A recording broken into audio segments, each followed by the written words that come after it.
Hello, thank you for joining us for updates on nausea and vomiting in pregnancy and hyperemesis gravidarum. My name is Phoebe James and I'm a Professional Development Officer with the Primary Health Network. Before we go any further, I would like to acknowledge the traditional custodians of the land we are all meeting on today. I come to you from beautiful Awabakal country and pay my respects to elders past, present and emerging, and any First Nations people joining us today. I just want to mention before we start, this session is being recorded. The recording and the PDF slides will become available on our PHN website in the Education Library in the next few days. We will have a Q&A session at the end of the presentation, so please feel free to put your questions in the question box. There is also an evaluation that needs to be completed that will be sent out at the end of the session. I'd be eternally grateful if you could complete this for me. Today, presenting for us, we have Rachel Upton, a clinical midwifery consultant, project lead for the Hyperemesis gravidarum. In the background, hopefully, we will have a Dr. Andy Woods joining us. I think he's running a bit late. And we also have our very own Sandra Fitzgerald, who's a Health Pathways clinical editor at the PHN. I'll now hand over to Rachel. Perfect, thank you, Phoebe. So as Phoebe said, my name's Rachel Upton. I'm a clinical midwifery consultant and I work for the WHAM network, and that's the Women's Health and Maternity. And this is a district-wide role, so I work representing the whole Hunter New England local health district.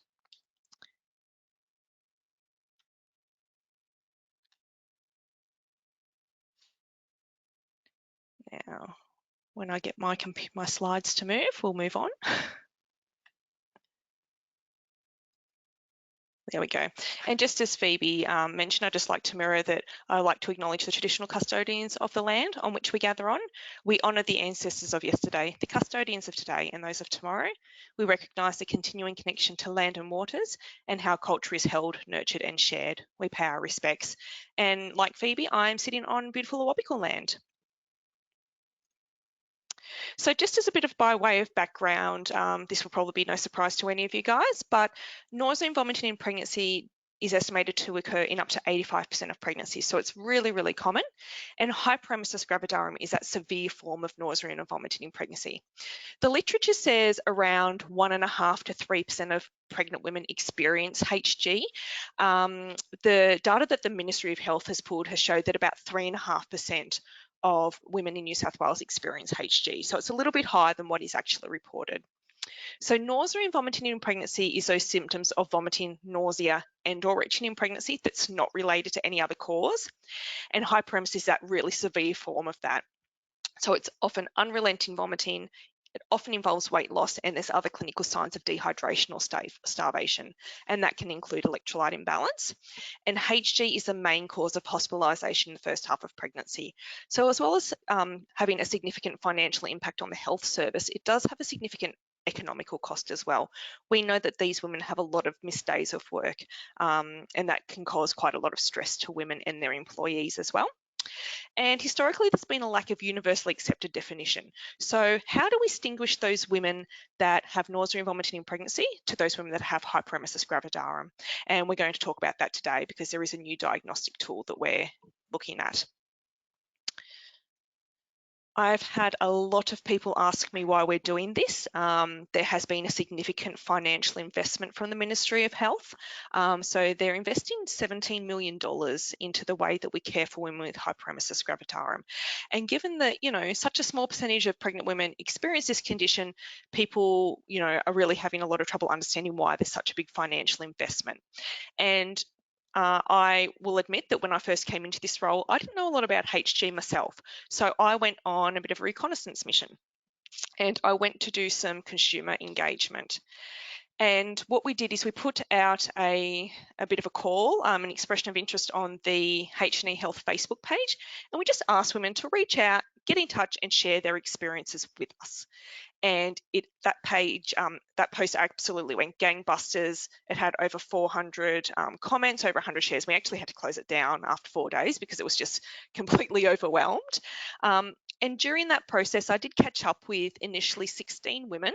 I had conversations with them. They shared their stories with me. And what women were saying is that we as healthcare professionals weren't doing that well in the space of Hyperemesis gravidarum. So this is just a picture that one woman sent to me of her beautiful twins. She had HG in this pregnancy, and that was just all of the medication that she took during her pregnancy. Now, it's important to note that, you know, not all of those medications are related to HG, nor is that a reflection of what's recommended to take for HG, but this is just how this woman's experience looked for her. Okay, and these quotes that are around these babies are quotes that women said directly to me. So some of the themes that came out of that consumer engagement was that women weren't actually being diagnosed with Hyperemesis gravidarum. They never heard those words. That wasn't explained to them what the condition was, and they didn't know what they could do about it.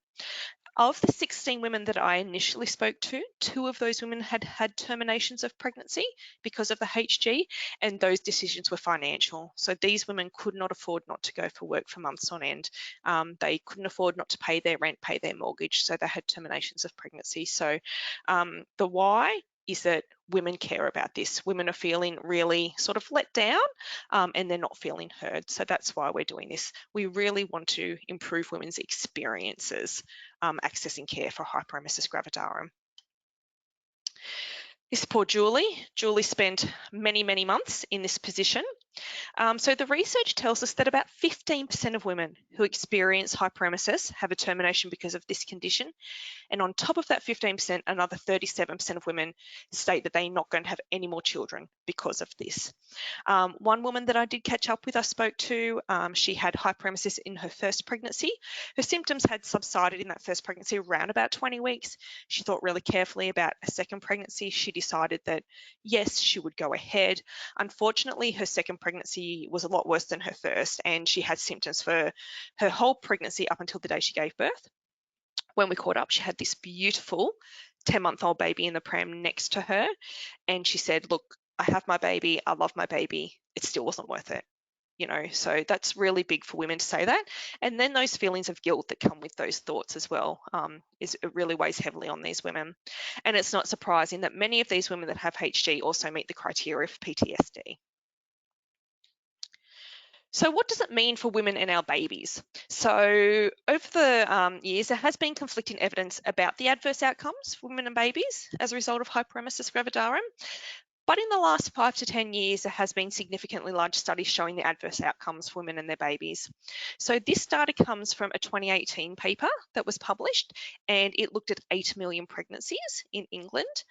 And it showed that women with hyperemesis were at increased risk of all of these things that you see there. So eclampsia, preeclampsia, increased induction rates, increased cesarean section rates, and as we spoke about, not surprisingly, increased psychological effects.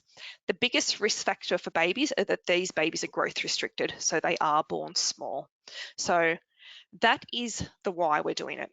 Why women tell us it's important, they are suffering, and these women and babies are having adverse outcomes. So that's our why. What are we going to do about it now? So the aims of this project, we want to, and sorry, just before I go any further, this is a statewide project. I should have said that in the beginning. This is a statewide project that is being rolled out in every LHD throughout New South Wales. So the aim of the project, we really want to increase clinician and consumer awareness, understanding and attitudes towards HG. So that's part of what we're doing today. I've been doing lots of education with clinicians in emergency departments, maternity services, hospital in the home. And if you follow the New South Wales Health and H&E Health Facebook pages, we often run media campaigns as well with the tiles that you'll see on the screen there. We're going to implement a standardised diagnostic tool, so that's one piece of work that we're doing, so I'll be able to talk to you about that today. We want to ensure consistent treatment pathways, so we want to make sure that if a woman presents to ED, she presents to her GP, she presents to her private obstetrician, that they're receiving consistent care. We're going to scope, implement and evaluate models of care in H&E, and we actually have 3 pilot models, which I'll be able to speak to you about today. And we want to improve our data collection. So that's something that the ministry is actually working on at a statewide level to look at our numbers for this. these are all of the activities that are going on as part of the project. So we have a dedicated nausea and vomiting in pregnancy telephone service and website, which I'll touch on in a little bit as well. Our communication strategies. There is a new guideline that's been released, and we're doing work with community pharmacy as well. So there's actually lots and lots of things that we're working on. This is the guideline. It was due to be released, I believe, in September 2021, and like everything, it was delayed. So it eventually got released in July 2022. I have been working with Sandra, and she'll speak to it at the end, but your community health pathway has been updated to reflect the New South Wales Health Guideline. But also, if you just want to look at this firsthand, it is freely accessible for everyone to have a look at, and it's a really good resource. So this is the diagnostic tool that we're using. It is a validated tool, and it's very appropriately named the puke assessment. And this is helping us determine which women have nausea and vomiting in pregnancy and which women have hyperemesis gravidarum. Okay, so as you can see, it's 3 simple questions, and we're looking at the symptoms that women have experienced in the last 24 hours. So in the last 24 hours, how long have they felt nauseated? In the last 24 hours, how many times have they vomited? Or how many times have they had the dry retching or dry heaves without vomiting? So ask women those 3 questions, we get a cumulative score, and then they'll either fall into the mild, moderate, or severe category. So those women that fall into the mild to moderate category, they have mild to moderate nausea and vomiting in pregnancy. The women that score 13 or above, they have severe nausea and vomiting in pregnancy. They are the women that have hyperemesis gravidarum. Okay, so it's a really simple tool that helps us diagnose HG. In saying that, there is, we don't, just because a woman might sort of fall into the moderate category, she might score 11 or 12, as opposed to a woman that falls into HG category, scoring 13, it doesn't change essentially the treatment and the support that we offer these women. They still all get the same treatment and support, but it lets us know which women need some extra investigations, okay? So those women that fall into the severe category, they're the ones that we need to be doing some pathology on. So they're the ones that we want to check their electrolytes, and we want to be doing an early pregnancy scan if they haven't already had one. And the reason for that being the increase, we know that HG is associated with increased multiple pregnancies and trophoblastic disease as well. So they're the things that we want to look out for. So this has been built into your community health pathway. This is what we would strongly recommend, the tool that you use when you're seeing women for nausea and vomiting in pregnancy. And this is going to help guide your practice a little bit as well. And when it comes time to being able to refer into our pilot projects, this is something that will need to have been completed prior to referral into those pilot projects. So the pharmacological management, obviously this is something that as GPs particularly, you will be using a lot. Once again, this has been reflected in the update of your community health pathway. This is just a summary. I have had quite a few sites asking for a bit of a cheat sheet on the medications, but there are simply too many to put on a cheat sheet. And it might seem a bit overwhelming, but it's actually really comprehensive. So it is a tiered medication regime. So like anything, we always like to start at tier 1, and then we can work up through the tiers if we need anything extra. So this does start with your pyridoxine and ginger, and then it escalates to incorporate some antiemetics, antihistamines, gastric acid suppressants, fluids, laxatives, and steroids. No one fit is going to work for everyone. We do recommend that you use an individual treatment plan for women.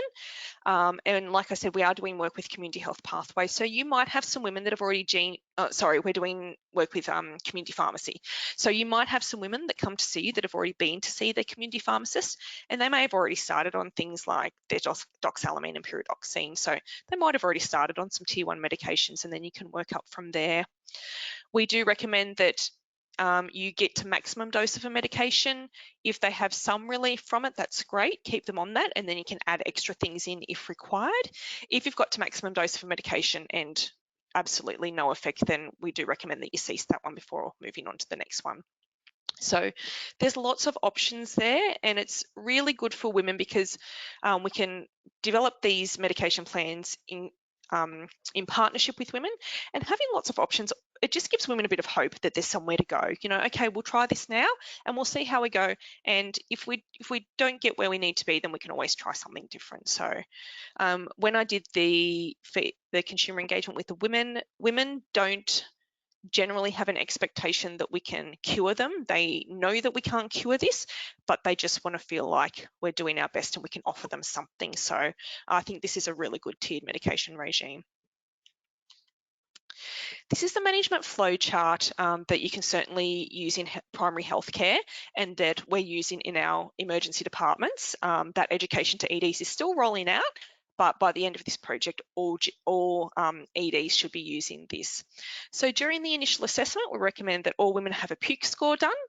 And then for the women that fall into the mild to moderate category, you work down the left side of that pathway. And then for the women that fall into the severe category, meeting the criteria for hyperemesis gravidarum, you work down the right side of that category.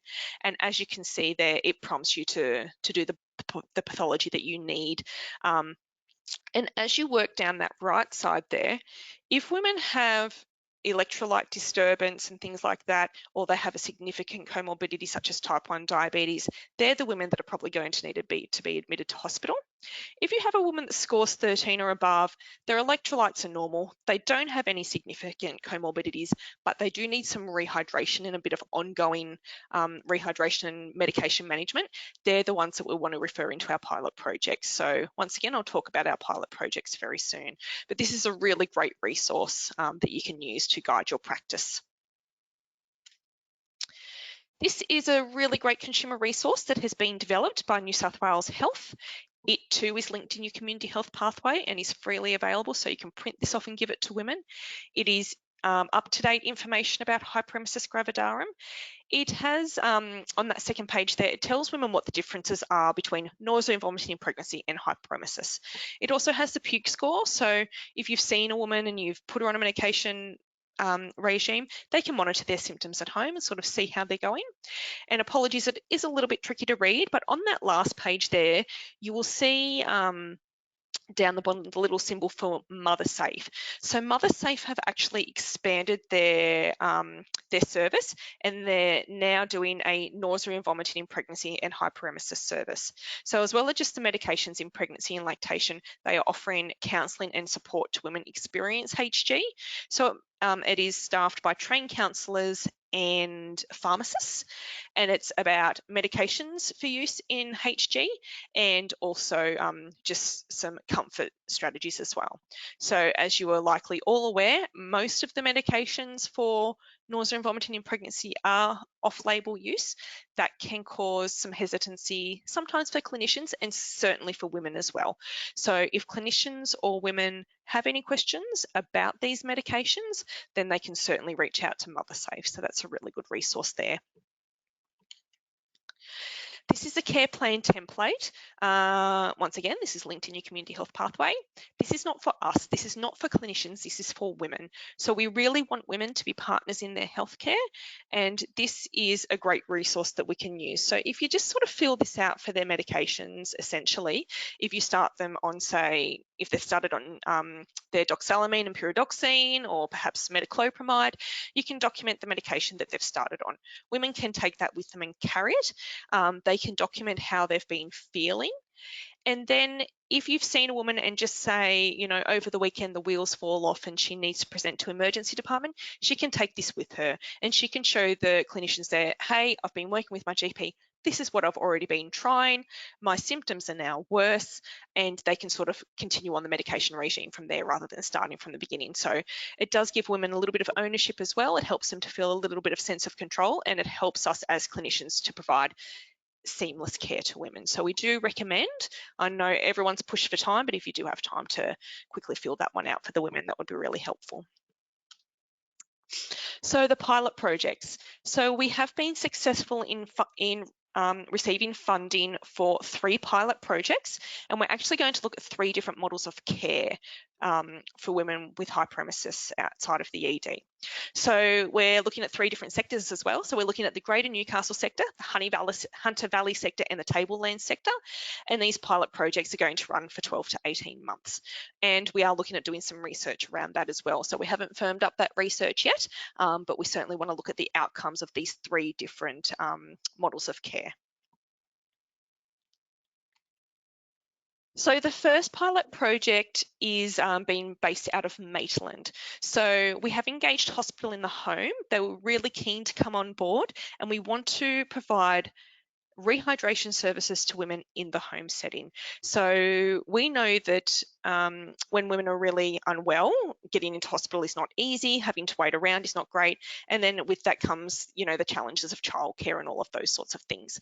So Hospital in the Home are really keen to take this on board. The plan is they're going to go and see women in their homes twice a week for a 2-week period. During that time, they will each visit, they'll attend their puke score to monitor the symptom severity. They will assess their weight. They will do psychosocial screening and support, and they'll give IV fluids, and they'll review their medications with them. Some of you may or may not know that Maitland Hospital in the Home does not have any medical governance. So we've had to secure that, and the maternal services at Maitland Hospital have agreed to provide that medical governance. So when the nurses are out visiting the women in their homes, if they require a prescription, then the doctors in the ONG service at Maitland will facilitate that. If there is any concerns with the women and they need to come in for an assessment, they'll be brought in through the early pregnancy assessment service for review. So we're really excited about that one. So we've offered some enhanced funding for the Hospital in the Home service. So they're currently just finalising their recruitment and some the procurement of some resources to be able to get that one up and running. We've developed the care plan. Like I said, we're starting on a 2-week care plan. This is a pilot. We don't know. We're going to review these pilots quarterly. So we might look at this and say, okay, we're seeing women twice a week for 2-week period. We might review that and say, look, you know, women were seen twice a week for the first week and then they didn't want us to come back, or even at the end of 2 weeks, they still need a little bit more. So we will continually review that and adjust the care plan as needed. So we can, and once again, it is individualised to the woman. So the woman might need more, might need less, and that's fine. We're also potentially looking at virtual care for that. I know some other LHDs that do Hospital in the Home for these women. They'll go in and set it up, and then they're using virtual care education for the women to change out their own bags or to stop their infusion. So we're just trying to look at different ways that we can do this. The second pilot project is Greater Newcastle, and that's been run out of the John Hunter. We really tried to get into Hospital in the Home, but there were some challenges there. So we're running it through the maternity assessment day unit, and that is run alongside the birthing suite at the John Hunter. So they obviously already have the medical governance there, which is great, and they will run off the same care plan. So it's once again twice a week for 2 weeks, and the women will come into the MAGU for their appointments for their rehydration, and everything else will essentially be the same: their puke score, their rehydration, their medication management. So we have also provided FTE funding for that model of care. And our third pilot project is up in the Tablelands, and it's at Armidale. So Armidale Maternity Services were really excited to take this on. They're a little bit different in that they don't have a day assessment unit for maternity services, and they also do not have a hospital in the home. So their maternal services have agreed to take this on through their birthing suite as an outpatient service. When we looked at the amount of women that would be eligible for the service just in sort of the Armidale catchment, it wasn't huge numbers, but the midwifery unit manager for that site is happy and keen to open it up to the whole sector. That really will be dependent, though, on the numbers that we see coming through and whether women are going to be happy to travel to that service. So we'll just have to see how the numbers go. Now, for these pilot projects, the Armidale pilot project has launched last week, so they're just getting their first woman through now.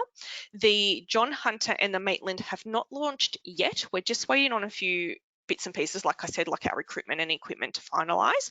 We are looking to go live with those 2 in April. Now, for the first 3 months of all of these pilot project sites, we will just be having referrals from the emergency department, and that's really just to make sure that our pathways are really streamlined and everything's working as it should. After that 3-month review, we are really keen to open these pilot projects up to up to GPs to be able to refer into.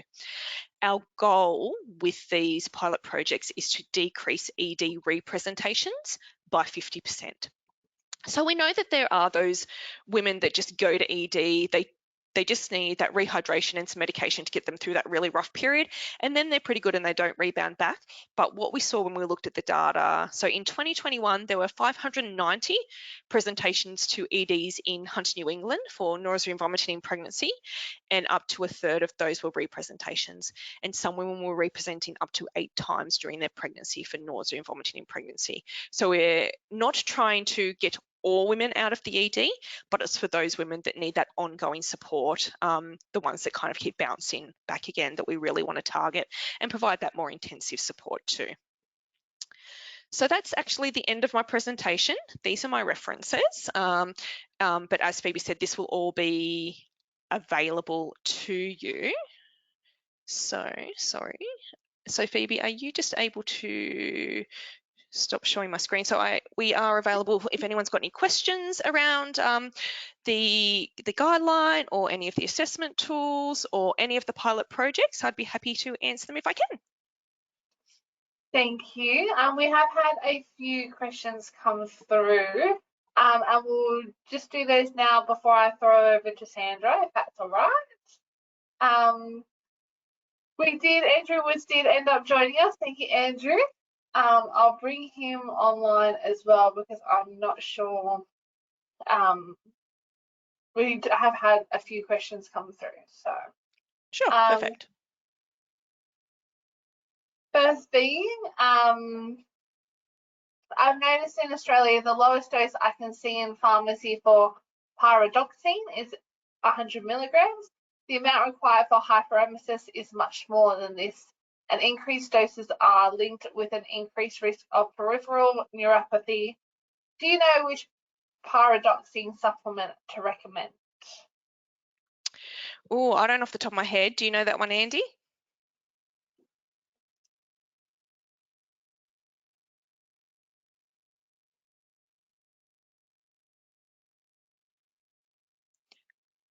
Andy might be having some sound issues there. I was trying to unmute myself, but it told me the organizer still had me muted. So I'd have to take that offline and check, if you can log the question, although in the guideline, the maximum dose is 200 milligrams in 24 hours. So I would suggest 100 milligram dose is okay, but please pass that question on and we can feed that back directly once we've had a chance to double check. Will do. Thank you so much. The next question is, any pilot project for really remote areas? If not, what the plans for such cases are? So there's no, at the moment, there's no plan for a pilot project at the moment. Depending on how remote we're talking. So I will be going out through the whole district. So I will be going to all of the EDs, so places like Moree and Narrabri. I will be going to all of the smaller sites. So I will be touching base with all of those EDs. So women should still be able to, even though they won't be able to receive IV fluids in their home, they should still be able to access the same care. So the plan is that if these women get seen by their GP in a remote area, or they need to present to their smaller hospital, even if they're not a maternity service, they should still be able to have assessment with the puke tool. Everyone should be able to follow that, and these women should be able to get well supported with a really good medication regime, and they should be facilitated to receive intravenous fluids if they require it. And then I guess at the completion of our pilot projects, we'll really be looking at our numbers and the outcomes from that, and whether we can sort of implement this further. All right, thank you. A question from Catherine. Will the women see a doctor in the 2 weeks? So when... So for the hospital in the home, they will initially be seen and assessed by the medical officer in the emergency department. So it's not a flick service. So when women present to ED, they will be completely assessed and seen by a doctor. And then, like I said, if they're safe and they meet the criteria, then they'll just be seen by nurses. And if they meet the discharge criteria, then they'll be discharged out of that.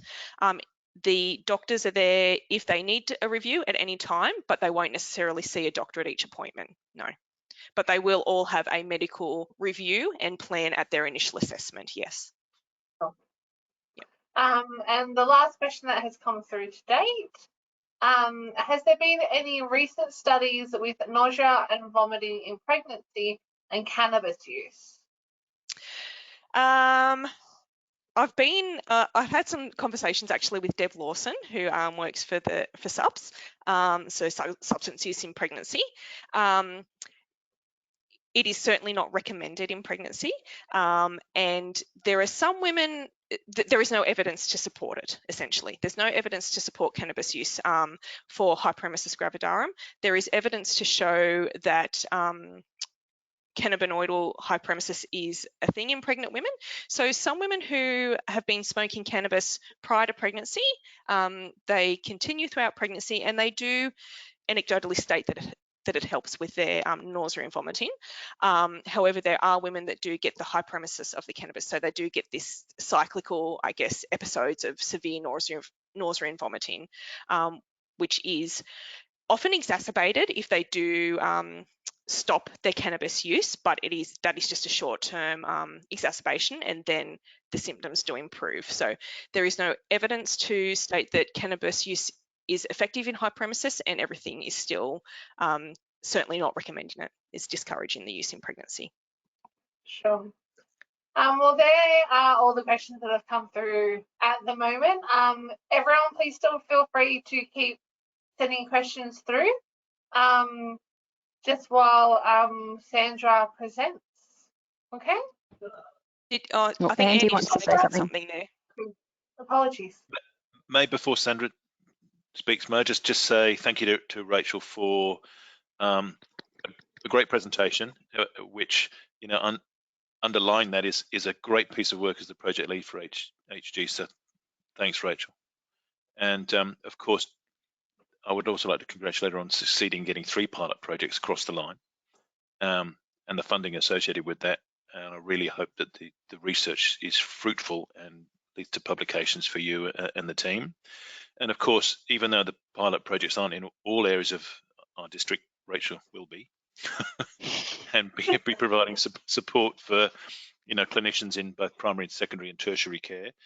I would signpost you, as Rachel did, to the guideline, which I think is excellent, and the resources attached, because I think whether you have a pilot project or not, the underlying sentiments within the guideline will provide exceptional care for women with nausea, vomiting, and hyperemesis, and that probably segues really nicely into Sandra's discussion on the community health pathway. So thanks, Rachel, and everybody for joining tonight. And thanks, Andy. And I'd just like to echo that Rachel's an absolute pleasure to work with, as is Andy. And I had the great pleasure of being at a presentation that Rachel did for pharmacists at the New South Wales Annual Therapeutic Update last weekend, and she shone there as well. So thank you. I'm just going to share my screen. Can you see the AMH? Yes. Yes. Okay. So I just thought, as the pharmacist in the room, I would also just weigh in on the pyridoxine. I just had a quick look on Australian Medicine's Handbook, and there's a 25 milligram product called Pyridox, and it looks like it's readily available. It looks like that. And AMH said there were others available, but there's one option that's less than 100 milligrams. And so hopefully, so I'm Sandra Fitzgerald. I'm one of the clinical editors with Hunter New England Community Health Pathways. And thank you so much for this just quick opportunity to share all the work that Rachel and I have done, putting those fantastic guidelines into an easy to use pathway. On your screen currently, you should see the login details for Community Health Pathways. So that's the URL, there's the username, and there's the password. And that the patient information that Rachel showed is readily available on our sister site, Patient Info, and patients can readily access that with no password, which is fantastic. So I'm just going to give you a quick little look around the pathway. And look, if anyone is not familiar with health pathways and needs any information about it, we are very happy to come out to your practices and show you around. But this is a typical pathway set out, and it's typical background assessment management referral. But I'll just show you some of the highlights. So just moving down, is this big enough to see, or do I need to make it look a bit bigger? It's big enough. Thanks, Rachel.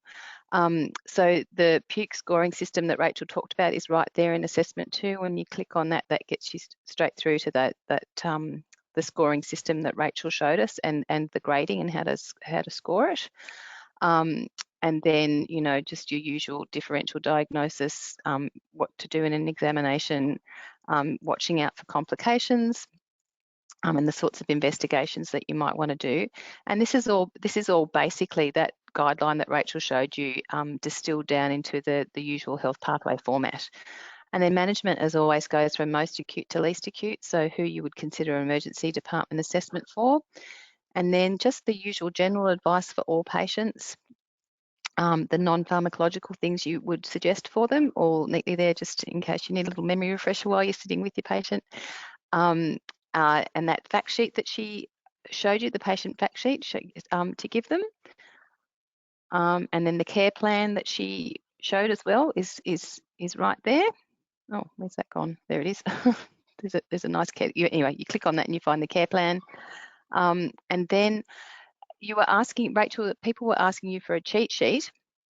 Actually, we've really, I think, worked hard to try and make it really easy to find the medication. So if you've got your mild to moderate patients, you know, you'd start with your ginger and your pyridoxine. And then you'd move up to one of those options, or Danceron plus Alexa is second line. And when you click on each of those boxes, of course, it's got all the pertinent dosing advice and side effect advice and so forth. So there's the antiemetics, and then the laxatives if you need them, and the acid suppression if you need them.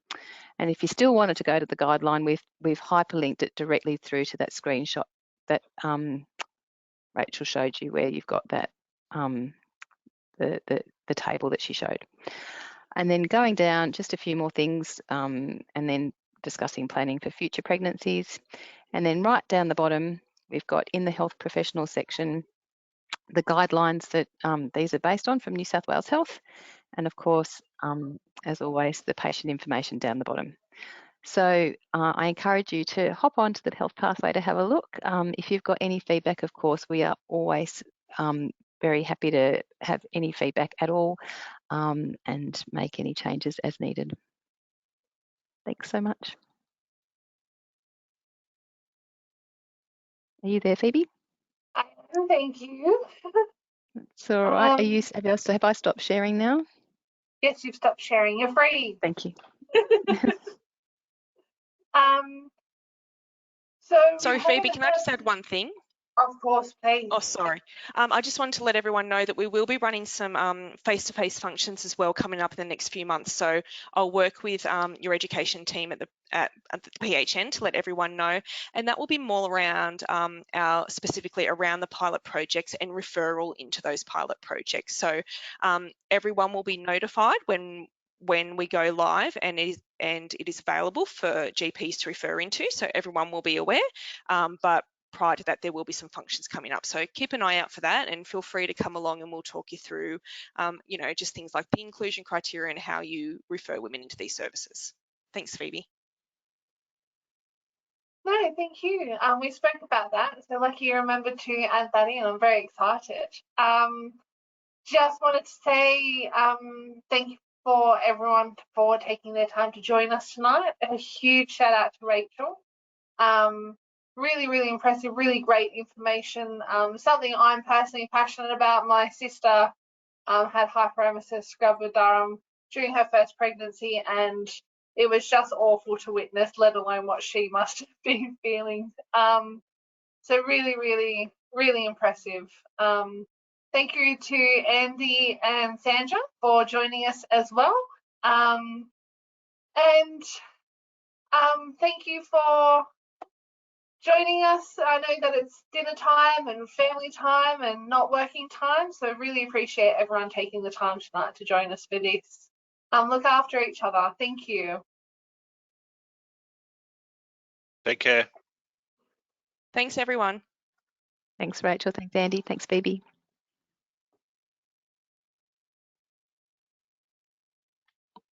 Do you need me to